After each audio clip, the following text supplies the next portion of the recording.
ముందుగా మ్యూచువల్స్ గురించి మనం ఇక్కడ క్లారిఫై చేద్దాం.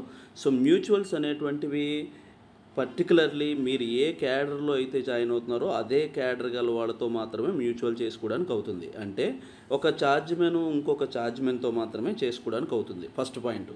సెకండ్ పాయింట్ ఏంట్రా అంటే మీరు ఏ కేటగిరీ ఆఫ్ ఆర్ ఏ ట్రేడ్ ఆఫ్ పోస్ట్లో సెలెక్ట్ అయ్యారో ఆ ట్రేడ్ ఆఫ్ పోస్ట్ గల వాళ్ళతో మాత్రమే మీరు మ్యూచువల్స్ చేసుకోవడానికి అవుతుంది.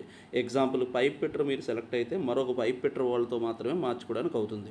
For example gyro fitter select అయితే గైరో ఫిట్టర్ గల వాళ్ళతో మాత్రమే మ్యూచువల్ చేంజ్ చేసుకోవడానికి అవుతుంది.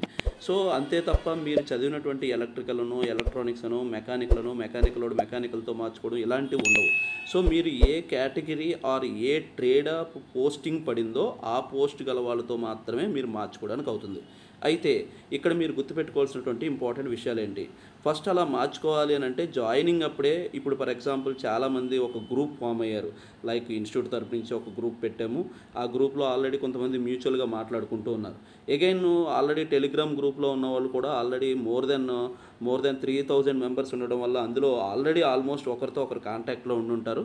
సో నార్త్ వాళ్ళకి వచ్చేటప్పటికి ఈస్టర్న్ నేవల్ కమాండ్ పడి, లేదా ఈస్ట్ వాళ్ళు మన సౌత్ వాళ్ళకి వచ్చేటప్పటికి వెస్టర్న్ నేవల్ కమాండ్ పడితే మీలో మీకు ఏమైనా అండర్స్టాండింగ్ ఉండి నేను అక్కడికి వెళ్ళిపోవడానికి ఇంట్రెస్ట్ ఉంది, నేను ఇక్కడ రావడానికి ఇంట్రెస్ట్ ఉంది అని మీలో మీకే ఆల్రెడీ ఇప్పటికే డిస్కస్ చేసుకొని ఉంటే వెల్ అండ్ గుడ్. కాకపోతే ఇప్పుడు ప్రాబ్లం ఏంట్రా అంటే ఖచ్చితంగా జాయిన్ అయిన తర్వాత ప్రొబేషన్ పీరియడ్ 1 year అని ఉంటుంది. ఆ ప్రొబేషన్ పీరియడ్ 1 year అయిన తర్వాత మాత్రమే ప్రాసెస్ స్టార్ట్ చేయడానికి అవుతుంది.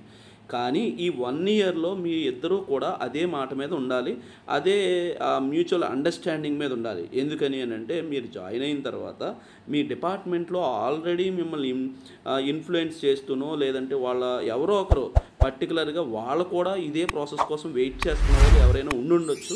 అలా ఉండుంటే కనుక వాళ్ళు మళ్ళీ అగైన్ కొన్ని రోజుల తర్వాత మళ్ళీ మీకు ఈరోజు మాట ఇచ్చి రేపు మాట ఇస్తారో లేదో మనకు తెలియదు. కాబట్టి సో స్ట్రాంగ్ అండర్స్టాండింగ్తో ఏదైనా మ్యూచువల్గా అండర్స్టాండింగ్తో ఏదైనా ఒక అగ్రిమెంటో ఏదో చేసుకోండి.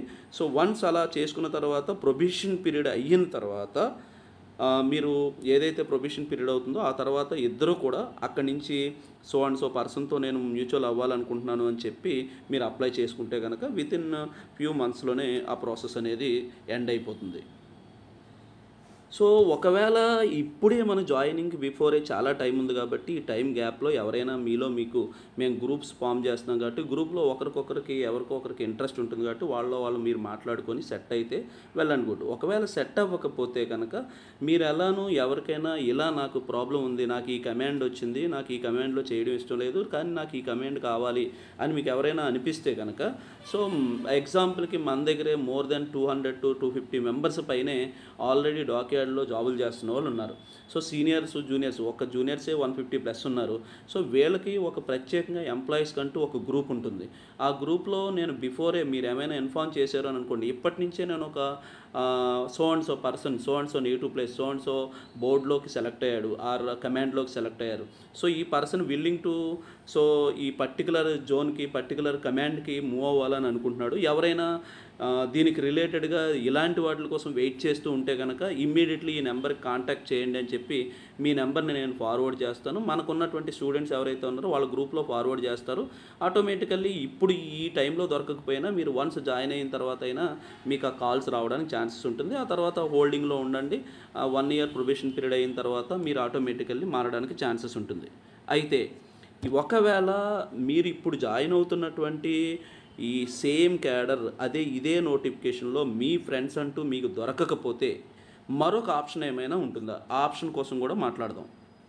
ఒక ఆప్షన్ ఏముంటుంది అని అంటే ఫర్ ఎగ్జాంపుల్ మీరు 1 year ప్రొబేషన్ పీరియడ్ అయిన తర్వాత 1 year సర్వీస్ చేశారు అని అనుకోండి. ఈ 1 year తర్వాత 5 years తర్వాత కాడి నుంచి మీరు ఏమవుతుంది అని అంటే 4 manకి ఎలిజిబుల్ అవుతారు. ఇప్పుడు మీరు ఛార్జ్ మ్యాన్ కింద జాయిన్ అయితే ఆ తర్వాత 5 years తర్వాత ఏమవుతుంది అని అంటే 4 man కింద ప్రమోట్ అవ్వడానికి ఛాన్సెస్ ఉంటుంది. ఇప్పుడు ఇంతకు ముందే ఎవరో ఒకరు 3 years సర్వీస్ చేసి ఇతనికి మ్యూచువల్ దొరకలేదు అని అనుకోండి. సో ఇతను కూడా పొజిషన్ వచ్చేటప్పటికి ఛార్జ్ మ్యాన్లోనే ఉన్నాడు. సో ఇతనికి మీరేమో 1 year మాత్రమే కంప్లీట్ అయింది, రిమైనింగ్ 4 years తర్వాత ఏమవుతుంది అని అంటే 4 man అవుతారు. వేరే ఇతను వచ్చేటప్పటికి మరొక 2 years చేస్తే డైరెక్ట్గా 4 man అవుతాడు. సో ఫర్ ఎగ్జాంపుల్కి ఏంటంటే ఫర్ ఎగ్జాంపుల్కి మాట్లాడుతున్నాను. మీకు ఒక 30K అనేది బేసిక్ అనుకోండి, ఇతనికి ఒక 40K అనేది బేసిక్ అనుకోండి. So basic is nothing but ఏదైతే చెప్తున్నానో ఆ బేసిక్ అనుకోండి. సో ఒకవేళ మీ ఇద్దరి మధ్య మ్యూచువల్ అండర్స్టాండింగ్ సెట్ అయింది. మ్యూచువల్ అండర్స్టాండింగ్ సెట్ అయితే మీ ఇద్దరు కూడా ఛార్జ్మెన్లే కాబట్టి మ్యూచువల్గా ఇంటర్చేంజ్ అవ్వడానికి అవుతుంది. కానీ ప్రాబ్లం ఏం జరుగుతుంది అని అంటే, ఈ 3 ఇయర్స్ సర్వీస్ చేసినటువంటి వాళ్ళు ఈ 1 ఇయర్ సర్వీస్ చేసినటువంటి వాళ్ళతో మ్యూచువల్ మార్చుకోవచ్చు. ఈ 1 ఇయర్ సర్వీస్ చేసిన వాళ్ళు 3 ఇయర్స్ వాళ్ళతో మ్యూచువల్ మార్చుకోవచ్చు. కానీ ఏం జరుగుతుంది అని అంటే, ఈ 1 ఇయర్ వాడికి ఏ విధమైనటువంటి డ్రాబ్యాక్స్ ఉండవు. కానీ ఈ 3 ఇయర్స్ గలవాడికి సమ్ డ్రాబ్యాక్స్ ఉంటాయి. ఏంటి ఆ డ్రాబ్యాక్స్ అని అంటే, ఎగ్జాంపుల్కి 3 ఇయర్స్ గలవాడు ఇక్కడికి వచ్చేస్తే ఇతను నార్మల్గా అయితే ఇంకో 2 ఇయర్స్ వెయిట్ చేస్తే చాలు ఫోర్మెన్ అయిపోతాడు. సో కానీ ఇతను నీ సర్వీస్ ఎంత అయితే చేసావో, అంటే ఎగ్జాంపుల్కి 1 ఇయర్ చేసి ఉంటే ఇతను ఇప్పటికి 2 ఇయర్స్ వెయిట్ చేయాల్సింది కాస్త మరొక 4 ఇయర్స్ వెయిట్ చేసిన తర్వాత మాత్రమే మళ్ళీ ఫోర్మెన్ ప్రమోషన్కి ఎలిజిబుల్ అవుతాడు. అంటే ఇతనికి మాత్రం ఏం జరుగుతుంది అని అంటే, సర్వీస్ అనేది రెడ్యూస్ అయినట్టుగా చూపిస్తుంది. వేరేజ్ మీకు వచ్చేటప్పటికి, అంటే 1 ఇయర్ తర్వాత మీకు వచ్చేటప్పటికి సేమ్ అగైన్ మళ్ళీ నెక్స్ట్ 4 ఇయర్స్ తర్వాత ఫోర్మెన్కి ఎలిజిబుల్ అవుతారు. కానీ శాలరీస్ విషయానికి వచ్చేటప్పటికి ఎగ్జాంపుల్కి మీకు 30K వస్తే ఇక్కడికి వెళ్ళినా 30Kనే ఉంటుంది. ఎగ్జాంపుల్కి ఇతను 40K వస్తుందని అన్నాం కదా, ఈ 40K గల వాళ్ళు అతను ఇక్కడికి వచ్చాడు అని అనుకోండి, ఇక్కడికి వచ్చినప్పుడు కూడా 40Kనే ఉంటుంది. సో ఇది మేజర్గా గుర్తుపెట్టింది. అంటే ఇలా ఫర్ ఎగ్జాంపుల్ ఎవరో ఒక 4 ఇయర్స్ నుంచి 5 ఇయర్స్ నుంచి చూస్తూ ఉన్నాడు, అతనికి మ్యూచువల్ సెట్ అవ్వలేదు. సెట్ అవ్వకపోతే ఈ 4 ఇయర్స్ గలవాడు ఈ 1 ఇయర్ గలవాడితో కూడా మార్చుకోవచ్చు. కానీ ఇతనికి మరొక 1 ఇయర్లో ఫోర్మెన్ అవ్వాల్సినోడు కాస్త మరొక 4 ఇయర్స్ వెయిట్ చేయాల్సి వస్తుంది. ఇది ఒక్కటే డ్రాబ్యాక్. ఎవరికి డ్రాబ్యాక్ రా అంటే సర్వీస్ చేసిన వాళ్ళకి. అంటే ఇది మళ్ళీ మాట్లాడితే కనుక ఇది మీ పాయింట్ ఆఫ్ వ్యూ కూడా. మీరు ఈ ఇయర్లో ఏదైతే ఇప్పుడు జాయిన్ అవుతున్నారో ఈ 1 ఇయర్ అయిన తర్వాత మ్యూచువల్ దొరకలేదు, 2 ఇయర్స్ అయిన తర్వాత దొరకలేదు, 3 ఇయర్స్ అయిన తర్వాత దొరకలేదు. ఎగ్జాంపుల్కి 4th ఇయర్లో అనుకోకుండా ఒక కొత్త రిక్రూట్మెంట్ జరిగింది. అప్పుడు మీరు ఇటువైపు రావాలనుకుంటున్నారు అటువైపు ఉన్నవాడితో పోలిస్తే. అప్పుడు మళ్ళీ మీరు ఏమవుతారు అని అంటే, సర్వీస్ కాస్త నెక్స్ట్ ఫోర్మెన్ ప్రమోషన్ రావడానికి కాస్త మళ్ళీ ఫస్ట్ ఇయర్కి వెళ్ళిపోతారు. ఇది ఒక్కటే డ్రాబ్యాక్ అవుతుంది. కాబట్టి ఇలా ఎవ్రీ రిక్రూట్మెంట్ అప్పుడు ఎవరో ఒకరు మ్యూచువల్ దొరుకుతూ ఉంటారు. సో కాబట్టి మీరు వీలైనంత వరకు ఇప్పుడు జాయిన్ అవుతున్నటువంటి రిక్రూట్మెంట్ ఎవరైతే జాయిన్ అవుతున్నారో మీ బ్యాచ్లో, మీ క్యాడర్లో ఆర్ మీ ట్రేడ్లో ఎవరైతే ఎలిజిబిలిటీ ఉంటారో మీరు మీ నుంచి మార్చుకుంటే ఇద్దరికి ఏ డ్రాబ్యాక్స్ ఉండవు. ఒకవేళ వీడు ప్రమోట్ అయ్యి వచ్చినప్పుడు ఏమవుతుంది అని అంటే, వాడు సర్వీస్ లాస్ అయిపోతాడు. Promotion point of view, salary point of view ఏమీ కాదు. ఇది పర్టికులర్గా మ్యూచువల్స్ కోసం ఒక క్లారిఫికేషన్ ఇవ్వడానికి ఇది. సో నెక్స్ట్ వీడియోలో వచ్చేటప్పటికి డాక్యుమెంట్ వెరిఫికేషన్కి చెక్ లిస్ట్ ఏం కావాలి, each and every point to point, pin to pin discuss చేద్దాం.